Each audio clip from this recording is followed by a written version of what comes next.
The Guru Granth Sahib is our spiritual guide, teacher, and we follow everything within there down to a T. It started from Guru Nanak, and it's led up to what we follow through as the Guru Granth Sahib today. And we're taught essentially that everything is one. What that means, no one really knows, and we're all trying to work on this project. But essentially, it means that there's a soul within us that exists in everything, exists in all of creation. So Sikhi kind of works in paradoxes and dualisms, and it talks about everything is and isn't. So everything is creation and isn't creation at the same time. So when I look at you, for example, or if I look at a tree, there is all sort of an essence of the divine within it. So we're taught to treat everything equally and with respect. So as a result of that, we have a responsibility to look after the planet and the world in the same way that we would another individual or ourselves. There's a concept in Sikhi that's miri piri, and it literally kind of translates as spirituality and temporality, and they go hand in hand. A lot of people reduce it down to the idea of religion and politics, which is a little bit more complex than that. But what that essentially means is that as individuals, as beings, we have a responsibility to live in this world and kind of beyond. And that means that we have a responsibility for ourselves and the world and the planet. A lot of the institutions that exist within the Sikh faith, within Sikhi, practices such as langar are based on the idea, that's the sharing of food. They are all based sustainably. So langar is all about pooling resources together as a community, cooking together, sharing together, serving together, eating together, and cleaning up together. So it's a cyclical process that we all are involved in. So we don't see humans as any different from any other form of creation. We don't really have this concept of good or bad or separation in that way, because we genuinely believe that everything is created by Waheguru, the divine. So there's no distinction. And if everything has been created by Waheguru, it cannot be bad, because all that creation is good.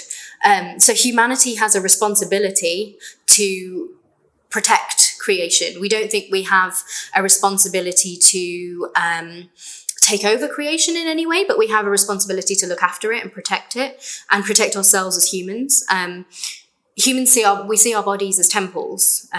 It's not a great analogy, but it's a fairly useful one to think about how we see our bodies. Like, the most important thing about humanity, and therefore everything else, is the soul. And for us as humans, it's housed within this human body. So in the same way that we look after our bodies, we shower, we clean, we make sure that we clothe ourselves, we have a responsibility to do that for the world and the planet. Because in the same way that clothes provide us with shelter, the planet also provides us with shelter. It provides us with our habitat, somewhere for us to live. So we have a responsibility and a duty to protect that and look after it as well. So if you were to pick up the Guru Granth Sahib and read a passage, almost every single shabad, which are the sort of is the content, makes reference to the world, makes reference to the planet, makes reference to creation in some way or another. Earth is continuously referred to as Mother Earth. There's a quote that's really loosely sort of interpreted as like the guru is the wind, water is the father, and mother is the earth.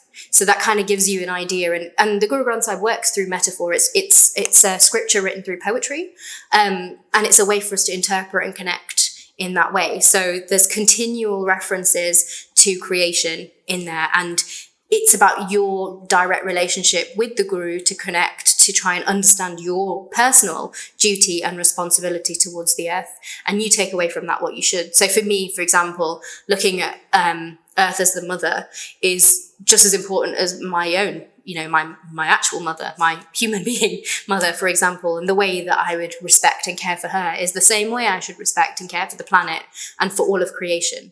One of the things that's quite radical about Sikhi, and I hesitated earlier when I described the Guru Granth Sahib the Gurudwara as a Sikh place of worship, because it's kind of more than that.